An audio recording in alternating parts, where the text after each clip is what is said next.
මේ හොඳට බලපන් මම පැත්තට බලනෝනේ යන් තාත්තගේ පේනවද කියලා. නෑ මේ මම උඩරවුල වල ඉන්නවා. යන් තාත්තගේ පේනවද? හොඳට බලපන්. නෑ. ඒතොර ඩොබිය බුරුද බං කිව්වේ. මේකයි උනේවා. නෑ මලගේ බොක පරීක්ෂණ හම්බෙලා කිව්වනේ බං තාත්තා උඩරවුල වන්නේ කියලා. කොල්ලෙක්වද පේනවා කියලා කිව්වා. ඔව් බං ඒකයි පොඩ්ඩක් බැලුවේ. මොකක්ද? හැබැයි මෙහෙම දෙයක් තියෙනවා. කිරෙන්නාවල වැත්තත් කබ්බ කබ්බමයි ඈ.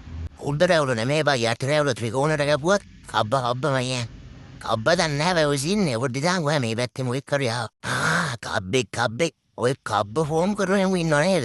ඔවුන්ගේ යටි බඩේ ඉඳලා උදුරු ගහ කුකුල් පොර දාන්න ඕනේ. නැත්තම් ඉතින් මු නැන්දා මලේදිගේ ඇද හොයනා වගේ ආණ්ඩුවේ මැද හොය ඉන්න. අපිට කනක් ඇහෙන්නත් නෑ රට බඩු වියෝ ආලා. නැද්ද? පාලා දින්න දෙන්නම් ඈ.